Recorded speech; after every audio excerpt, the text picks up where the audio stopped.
The desert air hung heavy with tension as Colonel Mark Reynolds peered through his binoculars. His troops, stationed in an unnamed Middle Eastern country, faced an enemy skilled in guerrilla warfare. The insurgents had no uniforms, no set battlefield, and no predictable pattern of attack. They struck fast, vanished into the rocky terrain, and left the American forces scrambling to adapt. Traditional combat strategies failed to gain ground. That was when Reynolds decided to turn to the past.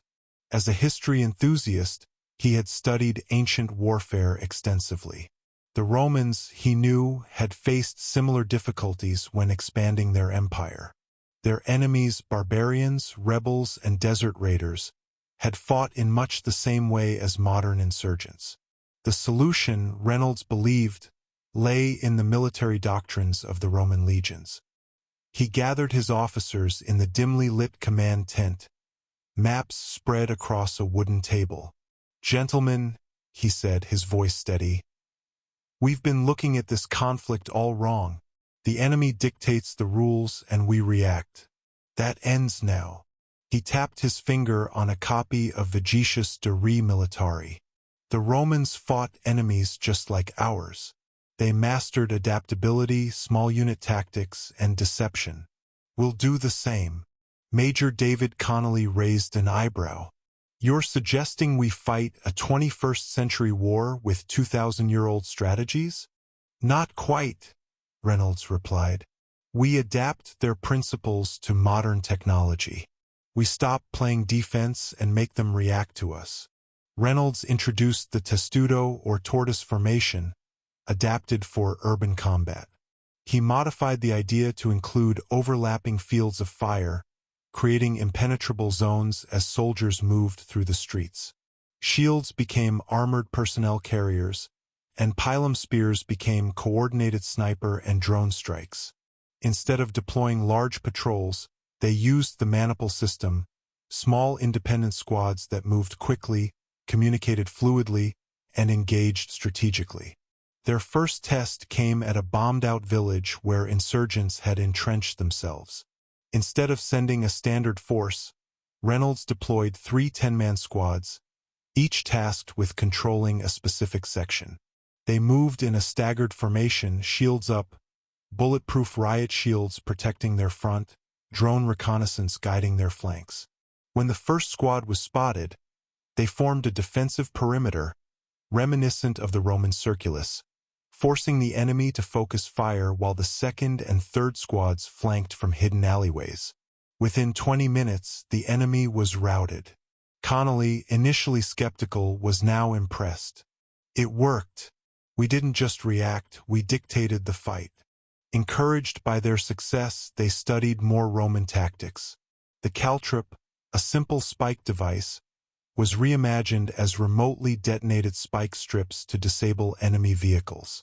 Psychological warfare, a Roman specialty, became a new focus.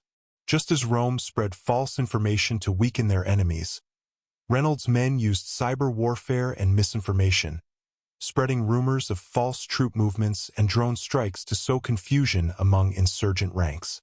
Another principle they adopted was decimation, not in its brutal Roman form but as a disciplinary strategy. Any unit that underperformed in combat had privileges revoked, while the most efficient squads earned rewards. This created a competitive drive, pushing each soldier to perform at their best. Just as the Roman centurions led by example, Reynolds ensured that his officers were always at the front, sharing the dangers of their men. Soon their reputation spread. Insurgents grew wary, unsure where the next attack would come from. The Americans, once predictable, had become as elusive as their enemies. The success of these adapted tactics was undeniable, but the war was far from over. Then came their biggest challenge, a fortified insurgent base deep in the mountains, reminiscent of the strongholds Rome faced in Gaul. A direct assault would be suicide, so Reynolds borrowed from Julius Caesar's siege tactics. Instead of charging in, they built a circumvallation, a modern version of the Roman siege perimeter. Drones monitored the base, artillery targeted supply routes, and sniper teams ensured no movement went undetected. They didn't storm the enemy. They starved them. Days turned to weeks, and desperation set in among the insurgents. When the enemy finally attempted a breakout, they fell into an ambush. The battle was over before it had truly begun. The Roman strategy had worked once more. As Reynolds stood on the battlefield, surveying the remnants of the enemy's failed escape, he knew history had repeated itself in the best way possible. Rome's strength was not in its numbers but in its discipline, adaptability, and strategic brilliance. In the modern age, those lessons had won another war.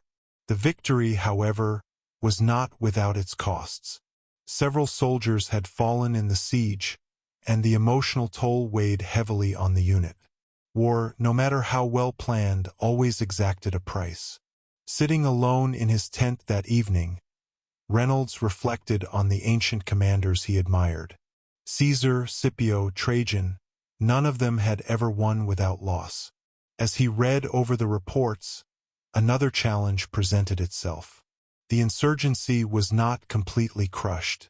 Intelligence reports indicated that a new faction had risen, learning from their own mistakes, just as Reynolds had learned from the Romans.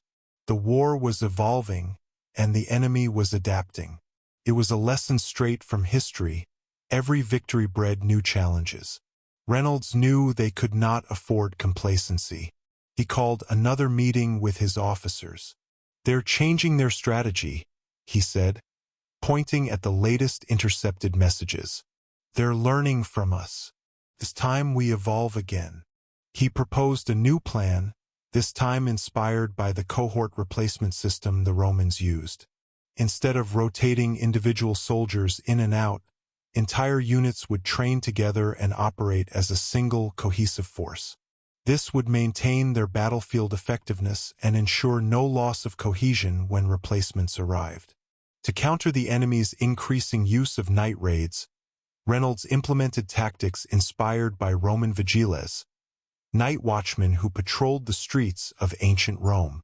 His men established a system of rotating night patrols with drone support, preventing surprise attacks. Months passed, and the war continued, but now it was fought with precision, strategy, and discipline.